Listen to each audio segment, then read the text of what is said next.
Las altas temperaturas que hemos venido sufriendo en los últimos días también nos hace fijarnos en el mar, en la temperatura que alcanza. En el Mar Menor se ha registrado una temperatura media de 31,25 grados, superando así registros históricos. Vamos a conocer qué está pasando aquí en Canarias. Víctor Quintero nos acompaña, es director del Centro Meteorológico de la AEMET en la provincia de Santa Cruz de Tenerife. Señor Quintero, ¿qué tal? Muy buenos días. Hola, buenos días. ¿Qué tal? Bueno, el mar Mediterráneo, lo estábamos diciendo, ha sufrido lo que se denomina una ola de calor marina. ¿Qué significa eso? Pues que las temperaturas durante varios días seguidos, la temperatura superficial del mar durante varios días seguidos están por encima de los valores normales. Tienen una anomalía cálida importante. En esencia es el mismo concepto que una ola de calor. Terrestre, ¿no? Terrestre, sí, por llamarlo de alguna manera. Se están registrando con cada vez mayor frecuencia en el Mediterráneo. Aquí en Canarias en particular no se ha registrado ninguna, no se ha constatado ninguna, pero lo que sí está ocurriendo desde hace ya un tiempo es que prácticamente con mucha regularidad se están alcanzando anomalías cálidas, se están produciendo anomalías cálidas, es decir, temperaturas de la superficie del mar más altas de lo habitual. ¿Pero eso es como consecuencia más bien del efecto del cambio climático? Eso es consecuencia del calentamiento global, en definitiva, y el cambio climático. Es decir, no solo se calienta las masas de aire de la atmósfera, no solo se calienta la atmósfera, sino también se calienta la superficie del mar. Aquí en Canarias la ventaja que tenemos por ahora, a pesar de que se registran con mucha frecuencia esas anomalías cálidas, la ventaja es que no es un mar cerrado, estamos en un océano muy amplio y además estamos bañados por una corriente fría que, aunque también está sufriendo variaciones, bueno, pues sigue siendo una corriente fría en definitiva, ¿no? Entonces, bueno, por ahora en Canarias no se han registrado esas temperaturas, esas olas de calor marítima. A eso veía la corriente fría de Canarias, que quizás es ese ingrediente principal que hace que nuestras temperaturas sean tan suaves y tengamos ese clima primaveral. No sé cuánto nos durará, señor Quintero. En cualquier caso, esa corriente fría de la que usted habla, ¿corre el riesgo de modificarse, de desaparecer? Hay estudios que dicen que se detecta una cierta variación, pero todavía son estudios muy embrionarios y en cualquier caso estamos hablando de una corriente que tiene una circulación muy amplia por todo el océano Atlántico y es difícil en 15, 20 años solamente decir si ha sufrido variaciones significativas que además se mantendrán. A fecha de hoy, aproximadamente sigue teniendo su comportamiento normal, su comportamiento habitual, es decir, entre otras cosas continúa bañando Canarias y continúa manteniendo ese equilibrio térmico, sobre todo en las zonas de costas de nuestras islas, ¿no? Decía usted que en Canarias no se habían registrado hasta ahora esas olas de calor marina, ¿no? No hay registros históricos. A fecha de hoy no hay registro histórico. También es cierto que las temperaturas de la superficie del mar se empiezan a registrar desde hace no muchos años, hace unas décadas, ¿no? Pero en todo caso, en el Mediterráneo sí que con registros de la misma antigüedad, ya sí se han detectado ese tipo de fenómenos, ese tipo de episodios, mientras que en Canarias, pues por ahora, en principio no. Bueno, también estamos viendo que respecto a estas olas de calor que ha vivido la península y también estas olas de calor marina, se están generando unas determinadas tormentas. No sé si tiene algo que ver también con ese vapor de agua que pueda desprender el mar con el calor que está padeciendo estos días. Sí, ¿no? aquí no es habitual, no es tan habitual, pero es digamos que es una consecuencia normal dentro de la meteorología, dentro de la dinámica de la atmósfera, es una consecuencia normal, es decir, cuando hace mucho calor se produce un incremento importante de la evaporación y ese vapor de agua en definitiva es el motor de la convección, de esa formación de nubes de desarrollo vertical, de nubes de tormenta, que después se traducen en precipitaciones intensas, en muchas ocasiones en forma de granizo e incluso con aparato eléctrico. Esos son lo que se conocen, son bastante habituales en el interior de la península y en el Mediterráneo, son las tormentas de verano, ¿no?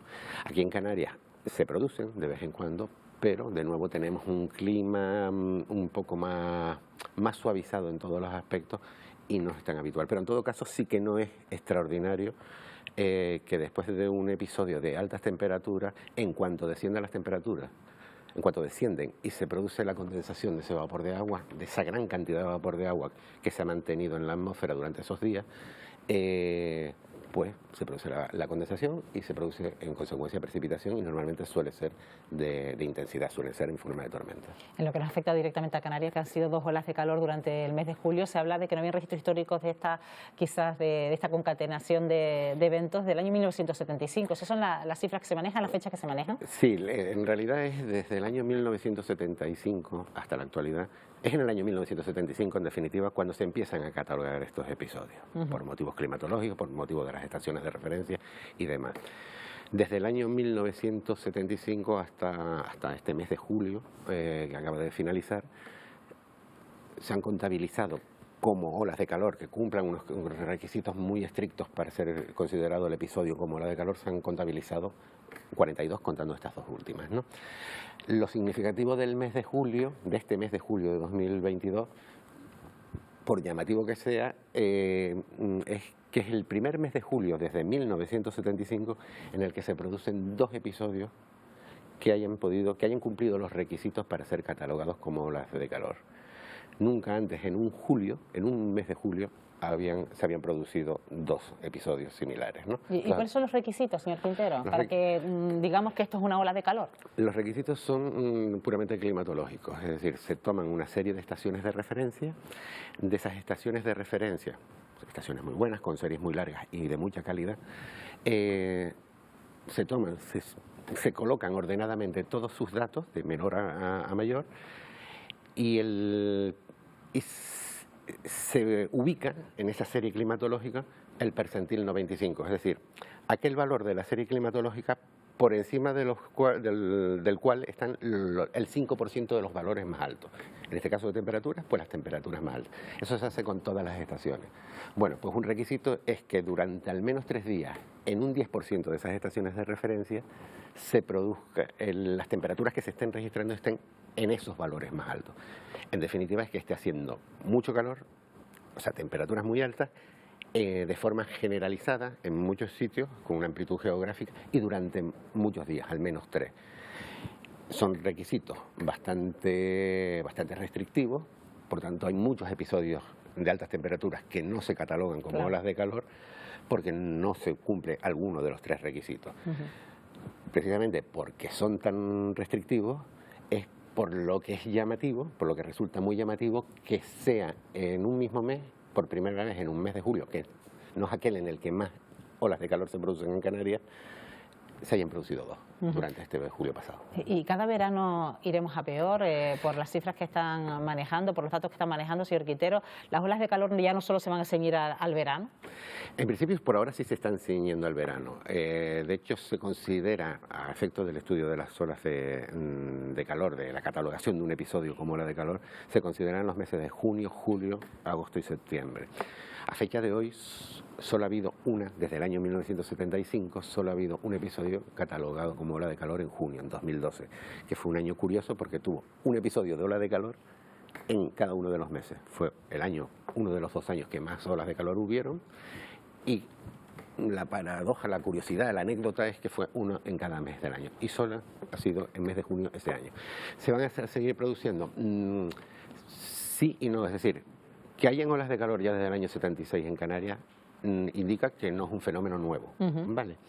Pero en todo caso, si uno pinta en una gráfica, muestra en una gráfica todos esos episodios desde 1976 hasta ahora, hablo del 76 porque se empieza en el 75, pero el primero registrado fue en el 76, hasta 2022, hasta la fecha actual, uno ve que de esos 42, los 16 primeros se producen entre el 76 y 1999. Quedan más espaciados, ¿no?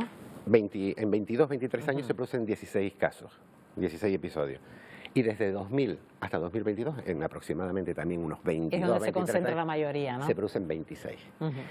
Conclusión, no son fenómenos inhabituales, se van a seguir produciendo, pero en todo caso lo que sí está aumentando y se constata es la frecuencia con la que se están produciendo. Pero también estamos viendo que cuando estamos en ola de calor, en un episodio de altas temperaturas, la temperatura por el día se hace insostenible, pero es que las noches tampoco dan tregua. Sí, las temperaturas mínimas, esas temperaturas más bajas que se alcanzan a lo largo del día, que normalmente son en la madrugada, en la noche madrugada, no intervienen, no es uno de los criterios que se utilizan para la catalogación de un episodio como la de calor. Sin embargo, es muy llamativo que se hayan alcanzado en estos episodios pues temperaturas de forma amplia de más de 28 grados, temperaturas mínimas, es decir, que en el momento en el que más frío ha hecho del día, es decir, en la noche madrugada, ha hecho un calor importante. Esas noches, sobre todo por encima de los 25 grados, son lo que se denominan las noches tropicales y cada vez también son más frecuentes. Estos episodios se caracterizan, aunque para catalogarlos se utilizan las temperaturas máximas y otros criterios, no las mínimas. Sin embargo, destaca muchísimo que, como dices, el calor no sea a lo largo del día, sino que sea también a lo largo de la noche, ¿no? Pues Víctor Quintero, director del Centro Meteorológico de la EMET en la provincia de Santa Cruz de Tenerife, gracias por atendernos como siempre. Gracias Buenos días. a ustedes, buenos días.